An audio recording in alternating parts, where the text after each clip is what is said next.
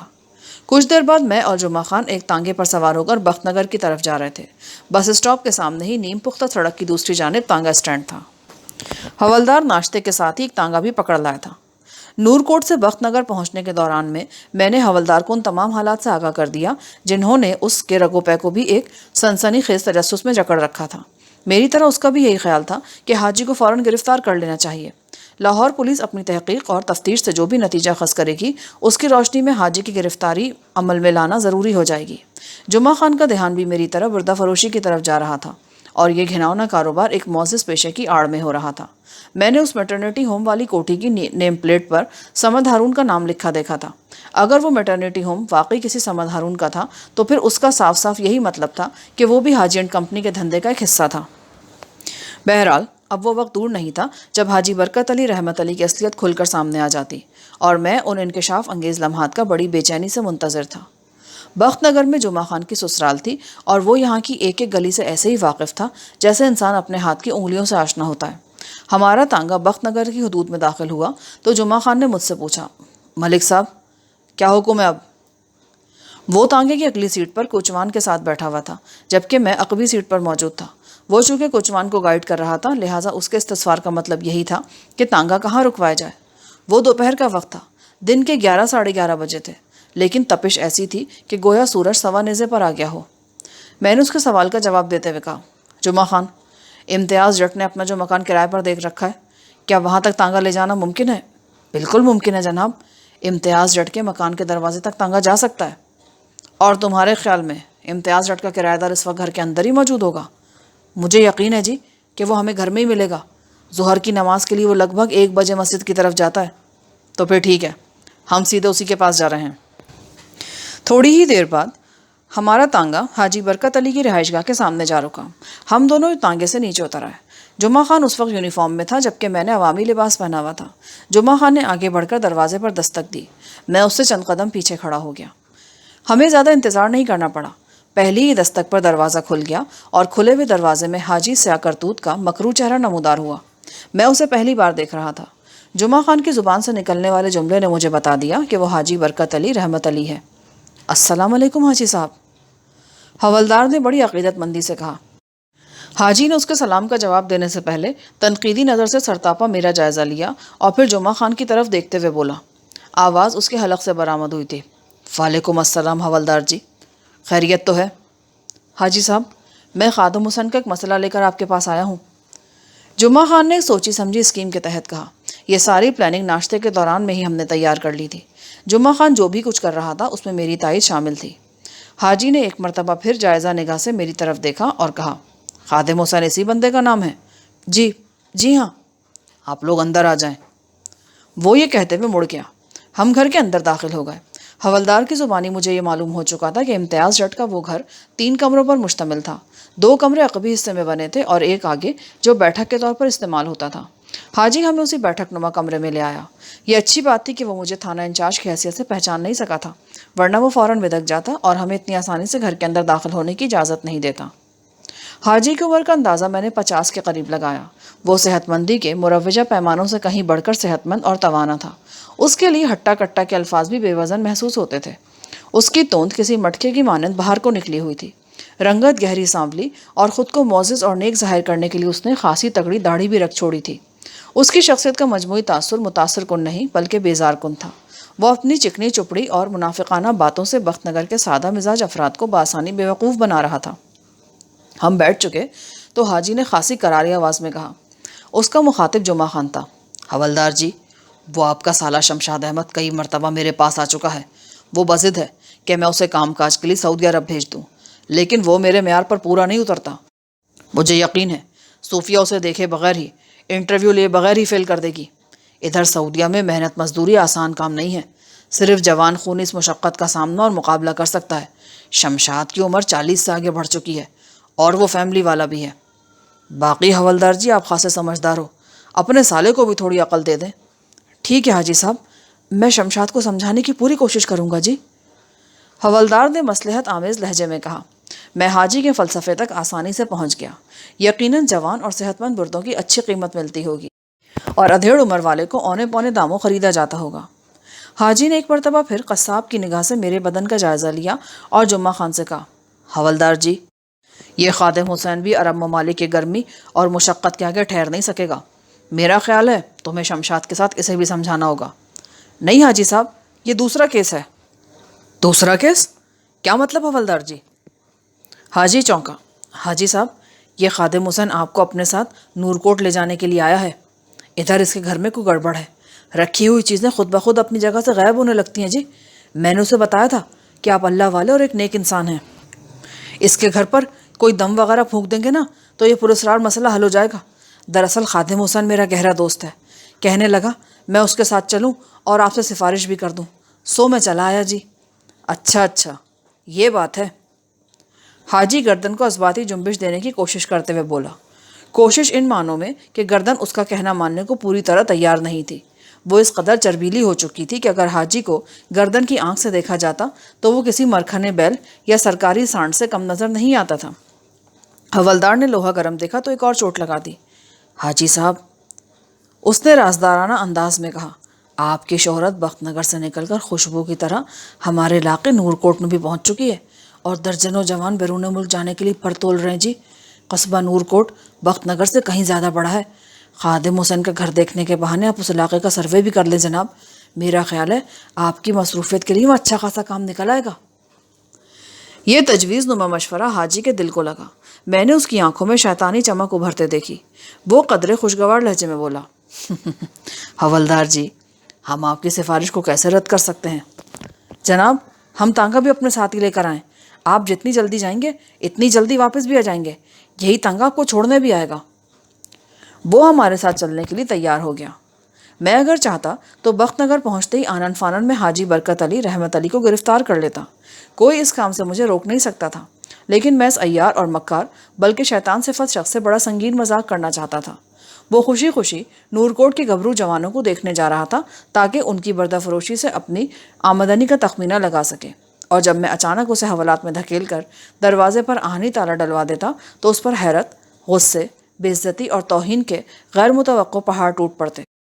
ان لمحات میں اس کی ذہنی، قلبی اور جسمانی کیفیت کا نظارہ بڑا عبرتناک اور محظوظ کن ہوتا۔ اس نے معصوم اور سادہ لوح افراد کو اپنے مکروہ ڈرامے کے بے بس اور لاچار کردار بنا رکھا تھا، لہٰذا اس پر لازم تھا کہ مکافات عمل کے تحت وہ میرے لکھے ہوئے ڈرامے میں بھی کام کرتا، عین اس اسکرپٹ کے مطابق جو میرے ذہن نے اس کے لیے تخلیق کیا تھا۔ میں اس منظر سے پوری طرح لطف اندوز ہونا چاہتا تھا جب حاجی پر یہ خبر آسمانی بجلی کی طرح گرتی کہ اسے بڑی خوبصورتی سے گرفتار کر لیا گیا ہے۔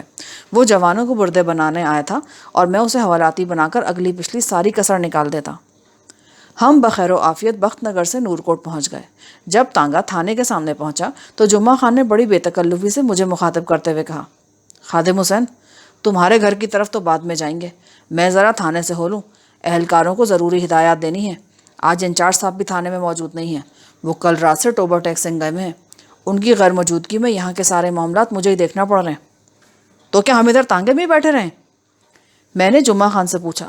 وہ تانگا کہیں بھاگا نہیں جا رہا یار جو تم اسے پکڑ کر بیٹھے رہو گے؟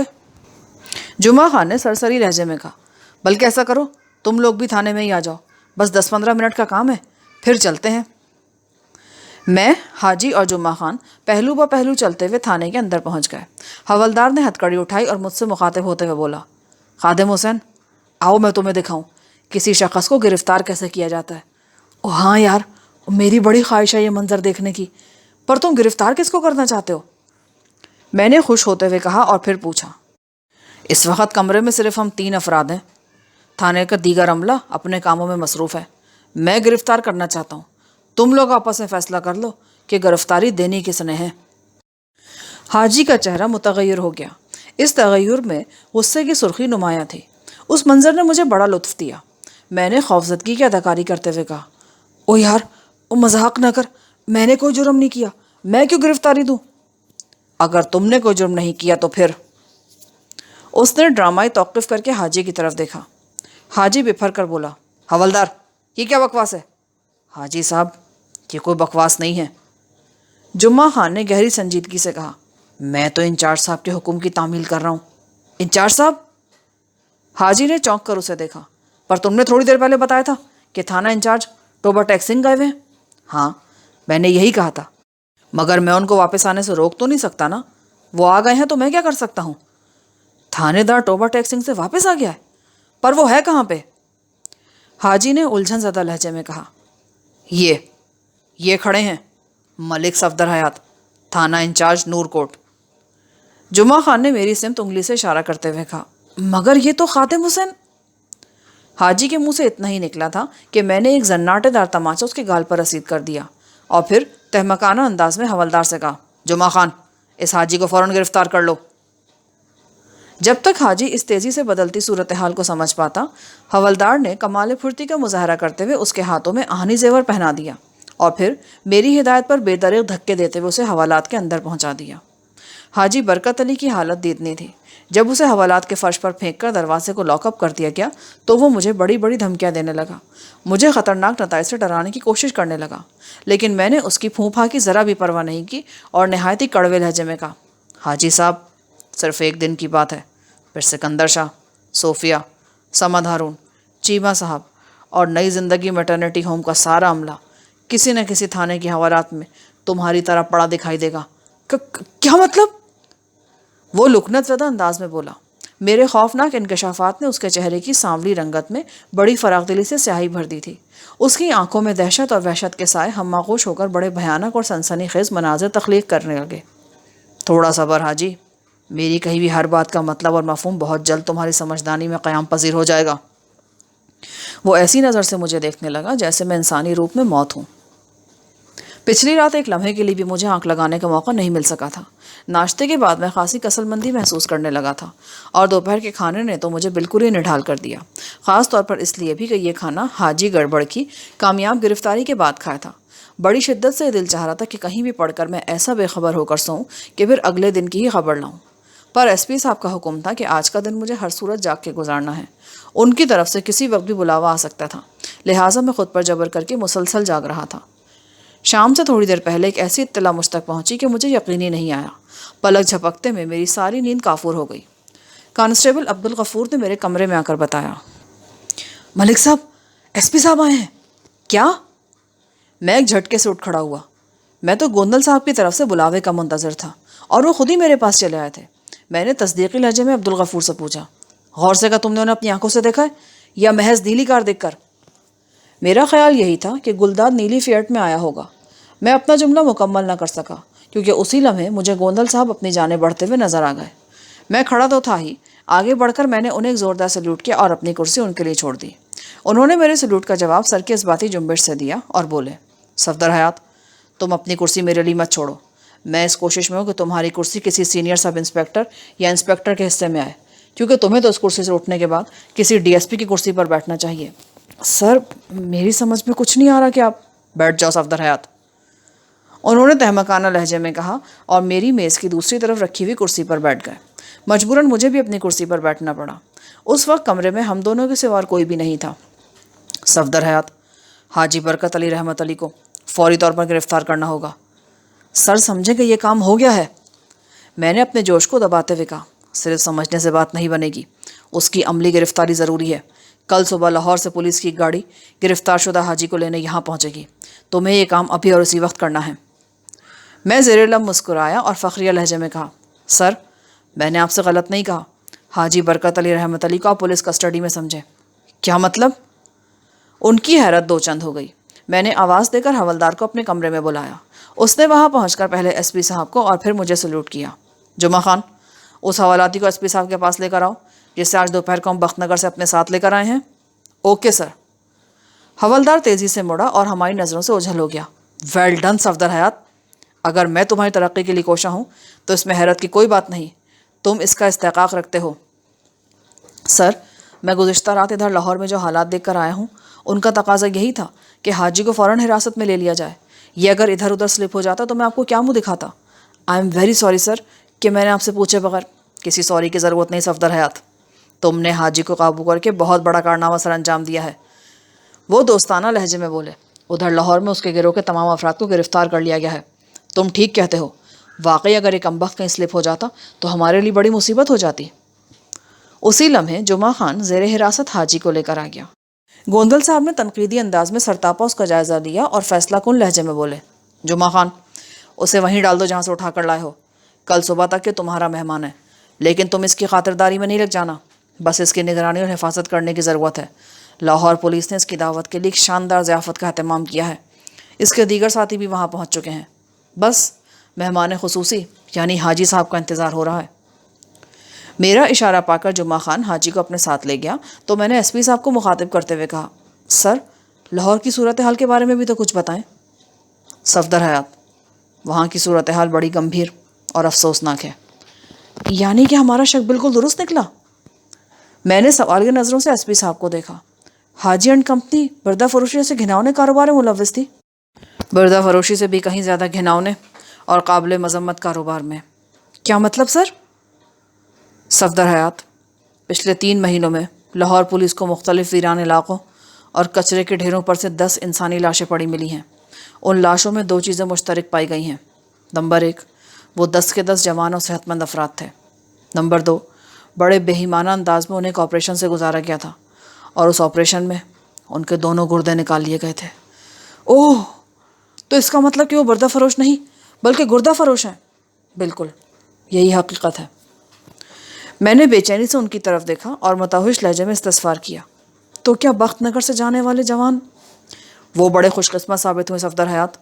گزشتہ رات وہاں پہنچائے جانے والے 4 جوان اور وہاں پہلے سے موجود 3 جوانوں کو زندہ سلامت پولیس نے اپنے قبضے میں لے لیا ہے.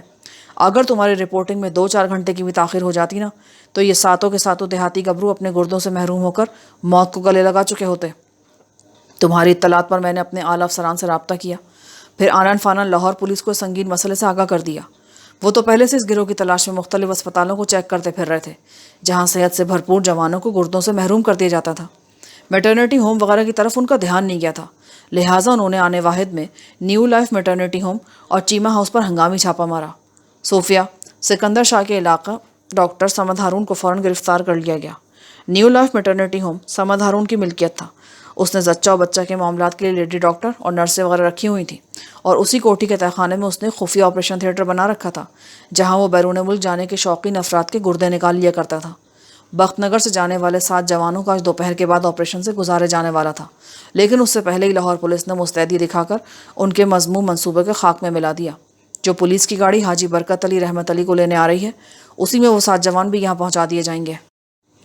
اگر یہ لوگ گردہ فروشی کے گھناؤنے دھندے میں ملوث تھے تو اس کا مطلب ہے کچھ اور افراد بھی ہوں گے جو ان سے فریش گردے خرید کر آگے کہیں پہنچاتے ہوں گے. بالکل ایسا ہی ہے. گرفتار شدگان کو کڑی تفتیش سے گزارا جا رہا ہے. سننے میں آ رہا ہے کہ گردوں کے اس کاروبار کے ڈانڈے ملک سے باہر تک پھیلے ہوئے ہیں. گویا حاجی اینڈ کمپنی انسانی گردوں کی ریکروٹنگ کر رہے تھے. یہ جوانوں کو نہیں بلکہ ان کے تر و تازہ گردوں کو بیرون ملک بھجواتے تھے. صفدر حیات، لاہور پولیس کا اعلیٰ سطح کا اجلاس بیٹھا ہوا ہے، وہاں تمہاری ذات بھی ڈسکس ہو رہی ہے.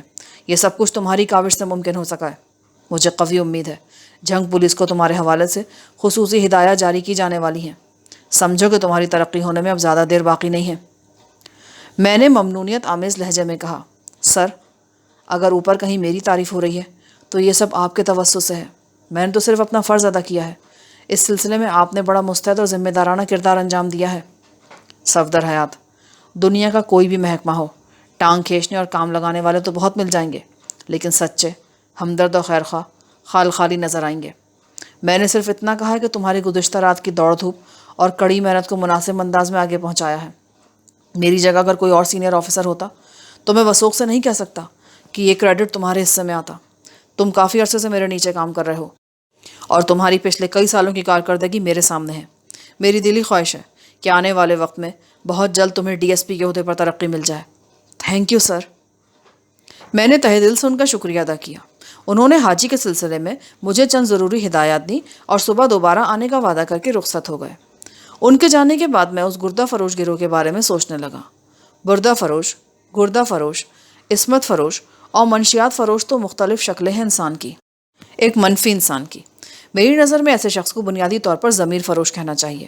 جب کسی انسان کا ضمیر مردہ ہو جائے تو پھر وہ صحیح غلط کی شناخت بھول جاتا ہے.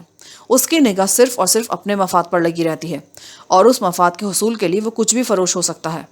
ضمیر فروش انسان تو اپنے فائدے کے لیے دین اور مذہب و ملت بھی فروخت کرنے کو تیار ہو جاتا ہے. یہ دل، گردے اور جگر کی حیثیت رکھتے ہیں. آئندہ روز دوپہر سے تھوڑی دیر پہلے بخت نگر کے 7 جوانوں اور حاجی برکت علی رحمت علی کا پرامن تبادلہ ہو گیا۔ حاجی اینڈ کمپنی کو مرحلہ وار کیسی کڑی تفتیش سے گزارا گیا، مزید کن کن شرفا کو شامل تفتیش کر کے خاطر مدارات کی گئی، اور ان کی زبانوں سے کیا کیا سنسنی خیز انکشافات ہوئے، یہ ایک الگ داستان ہے جس کی تفصیل کہانی کی شکل میں پھر کبھی بیان کروں گا۔ بخت نگر زندہ سلامت اپنے گردوں سمیت واپس لوٹنے والے 7 نوجوانوں کی حالت دیدنی تھی۔ وہ سجدہ شکر ادا کرتے ہوئے تھکتے نہیں تھے۔ اشرف اور عارف نے تو باقاعدہ ناک سے لکیریں نکال کر اس بات کا عہد کیا کہ وہ زندگی میں کبھی بھی اپنے وطن کو چھوڑ کر کہیں اور جانے کے بارے میں سوچیں گے تک نہیں، اور اپنے پسینے کا ایک ایک قطرہ کھیت کھلیان میں محنت مشقت کرتے ہوئے بہا دیں گے۔ اس طرح ان کی زندگی اور صحت بھی سلامت رہے گی، اور وطن کی زمین کی زرخیزی میں بھی اضافہ ہوگا۔ میرے خیال میں اس سے زیادہ دانشمندانہ فیصلہ اور کوئی ہو نہیں سکتا تھا۔ جو لوگ اپنی اصلیت سے چپکے رہتے ہیں، کامیابی اور خوشحالی ان کے قدم چومتی ہے۔ یہاں پر اس کہانی کا اختتام ہوتا ہے۔